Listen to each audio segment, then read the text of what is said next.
Hey guys, welcome back to Pastoral Apologetics, and we're going to continue in this series that we've been doing on what is this book of the Bible about, and we are on the third book of the Bible, which is the book of Leviticus.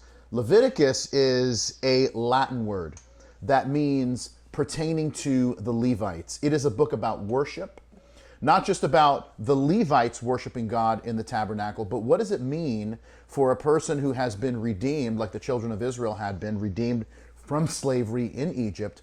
What does it mean for them to worship God? The first 7 chapters of Leviticus deal with the different types of offerings and sacrifices that the priests were to offer as people would come to the tabernacle. Then chapters 8 through 10 deal with the consecration of the priests and essentially their ordination into ministry. Leviticus 11 is a famous chapter because it deals with all of the dietary restrictions. And so I want to park there for a minute and talk about that and answer a couple of questions. Number one, why did God require this? And number two, why do Christians not observe these laws? So the answer to the first question is like, why is God requiring this? Is because God is, first off, protecting his people from foods that could have hurt them, especially when there wasn't the level of knowledge that there is now in preparation.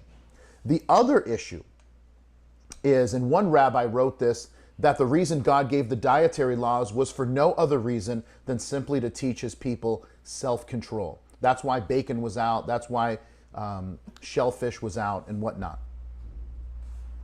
The answer to the second question is a little bit more involved. And that is, why do Christians not keep these particular laws?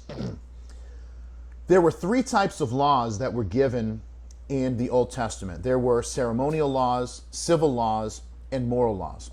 The moral laws of the Old Testament refer to not stealing, not murdering, being faithful to your spouse, laws like that. These are all still binding on all of humanity. The civil laws are the laws that were to govern the nation of Israel. So we are not living in a theocracy, so how many times you harvest your land and giving the land a Sabbath rest isn't necessarily binding. And then third, the ceremonial laws refer to Israel's worship, which refers to feasts and sacrifices. Of course, would also refer to the dietary laws, also not blending 2 types of clothing together and things like that. And this is all related to the Mosaic covenant, and that is the people being connected to God through the covenant that God established with Israel. Christians look at the Old Testament law the same way that the New Testament looks at the Old Testament law, the way the New Testament writers looked at the Old Testament law. So on one hand, you have Jesus, who says that the law is perfect, that heaven and earth would not pass away before the law would fail, Matthew 5:18. On the other hand, you have the Apostle Paul saying that those who are born again are released from the law. That's Romans chapter 7, that's Galatians chapter 3. But once again, as Jesus himself said in Matthew 5:17, that he did not come to destroy the law, but to fulfill it. So what does it mean that Jesus came to fulfill the law? It means that every law was pointing to him, and that he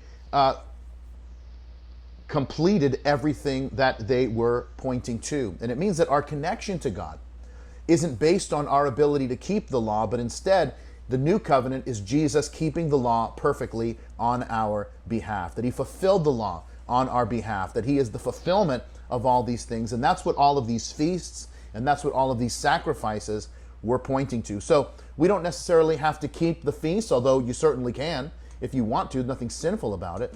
But we don't keep the feasts as a matter of law because Jesus fulfilled them. We still keep the moral laws because those don't go away. And it's how God wants us to interact with each other. Now, one last thing about Leviticus before we move on.